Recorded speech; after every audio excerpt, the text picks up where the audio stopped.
Setelah lebih dari 3 bulan konflik yang menewaskan lebih dari 7.000 orang, Amerika Serikat dan Iran resmi menyepakati penghentian perang melalui Memorandum Islamabad yang dimediasi Pakistan.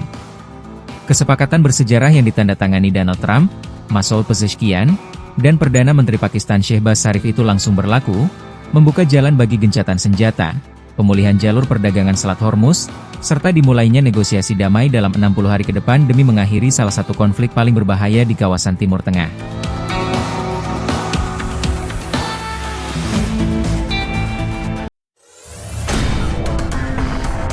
Babak baru hubungan Amerika Serikat dan Iran berpotensi mengguncang pasar energi dunia. Setelah bertahun-tahun dibayangi sanksi, Teheran dikabarkan akan kembali bebas menjual minyaknya usai penandatanganan nota kesepahaman perdamaian dengan Washington pekan ini. Tak hanya sektor minyak, pelonggaran sanksi juga mencakup layanan perbankan, transportasi, hingga asuransi yang akan membuka jalan bagi Iran untuk kembali mengakses pasar global. Namun, keuntungan besar itu tidak diberikan secara cuma-cuma. Amerika Serikat menegaskan pencabutan sanksi bergantung pada kepatuhan Iran terhadap sejumlah syarat ketat, mulai dari penghentian program senjata nuklir hingga menjaga kebebasan pelayaran di Selat Hormuz. Dengan lebih dari 100 juta barel minyak yang telah tersimpan di kapal tanker dan siap dijual, dunia kini menanti apakah kesepakatan bersejarah ini benar-benar menjadi titik balik bagi ekonomi Iran sekaligus mengubah peta energi global. Selain Bahrain dan Kuwait, Iran juga meluncurkan rudal ke pangkalan militer Amerika Serikat di Yordania. Iran menyebut berhasil menghancurkan 4 target penting termasuk hanggar jet tempur F-35.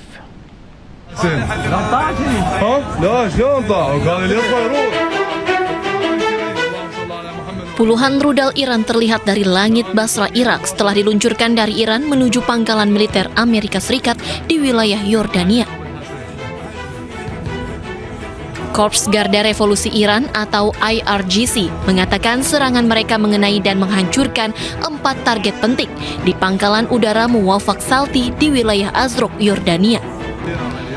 Target penting tersebut termasuk hanggar jet tempur F-35 serta pusat komando dan kendali utama.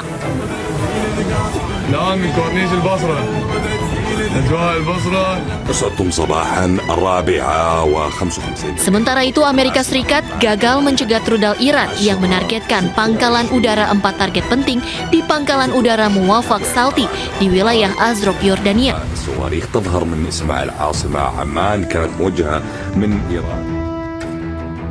IRGC menyebut serangan rudal ini sebagai penyelesaian operasi pembalasan yang lebih luas.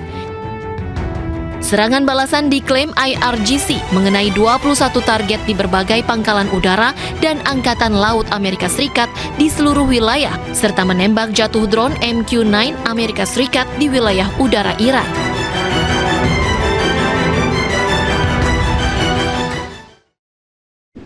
Trio rudal Iran bombardir Israel. Rentetan serangan rudal balistik yang dilancarkan Iran ke wilayah Israel bertujuan ingin menunjukkan dirinya sebagai kekuatan dominan di kawasan Timur Tengah.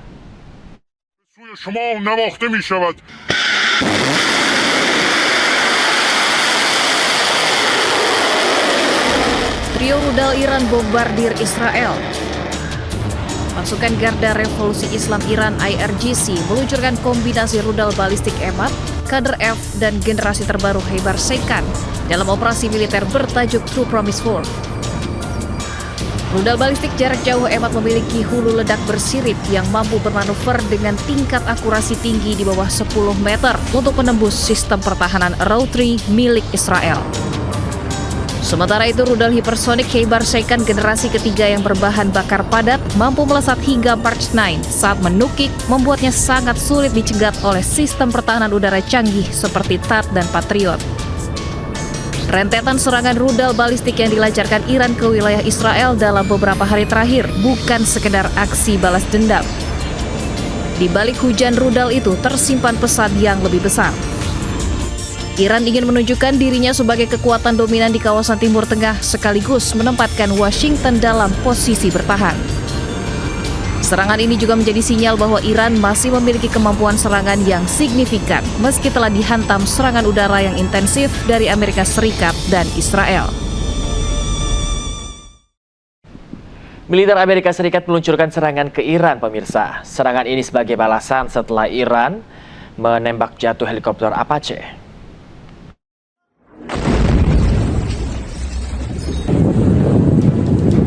Pasukan Amerika Serikat menyerang sejumlah situs militer Iran pada Selasa 9 Juni.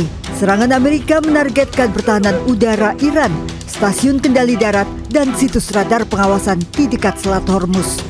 Serangan Amerika juga menyasar 2 tangki penyaring air laut di distrik Bemani, kawasan Sirik, Iran.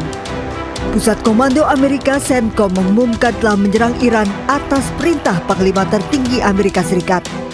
Serangan menggunakan amunisi presisi dari jet tempur Angkatan Udara dan Angkatan Laut Amerika Serikat. Serangan ini sebagai respon terhadap serangan Iran yang menembak jatuh helikopter Apache dekat Teluk Oman dan serangan ke sejumlah basis militer Amerika di Timur Tengah. Pusat Komando Amerika CENTCOM menyebut pasukan Amerika tetap waspada dan siap untuk membela diri dari serangan Iran.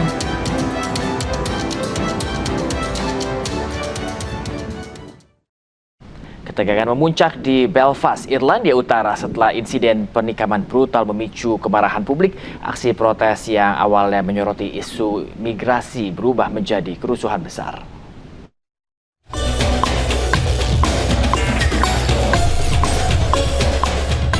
Kota Belfast, Irlandia Utara, dilanda gelombang kerusuhan setelah sebuah serangan penikaman brutal yang diduga dilakukan oleh seorang pencari suaka asal Sudan memicu kemarahan warga. Rekaman dari lokasi memperlihatkan suasana mencekam di sejumlah ruas jalan. Kobaran api melalap kendaraan di tengah kerumunan massa yang memadati kawasan terdampak. Petugas pemadam kebakaran dan polisi anti huru-hara dikerahkan untuk merespon situasi yang terus memburuk. Sejumlah kendaraan polisi terlihat bergerak menuju lokasi kerusuhan, sementara aparat berusaha membubarkan massa dan mencegah meluasnya aksi kekerasan.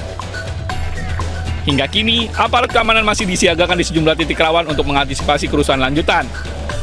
Sementara penyelidikan terhadap motif serangan dan rangkaian aksi kekerasan yang menyusulnya terus berlangsung.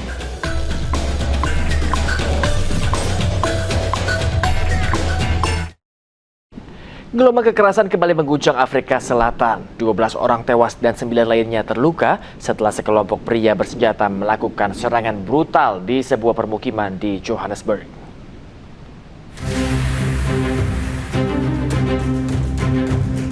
12 orang tewas dalam aksi penembakan massal yang terjadi di kawasan Clifton, Johannesburg, Afrika Selatan.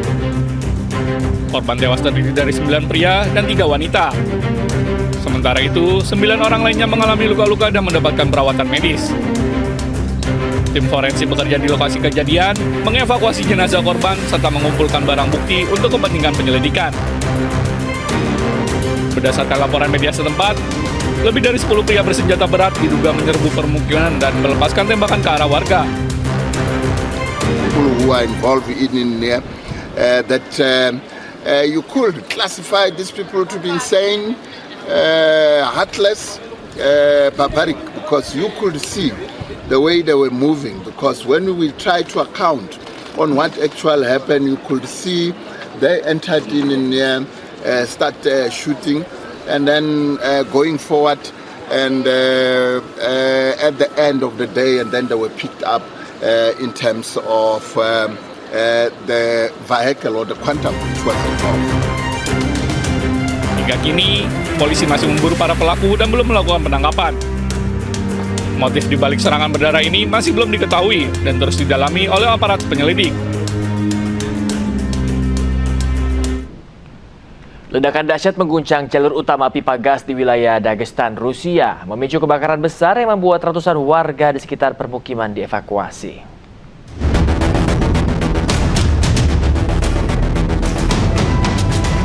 Kebakaran besar melanda jalur utama pipa gas di distrik Kyzyl-Ryurt, Republik Dagestan, Rusia, setelah terjadi ledakan pada Selasa waktu setempat. Rekaman dari lokasi memperlihatkan kobaran api membumbung tinggi ke udara. Sementara petugas pemadam kebakaran berupaya mengendalikan situasi.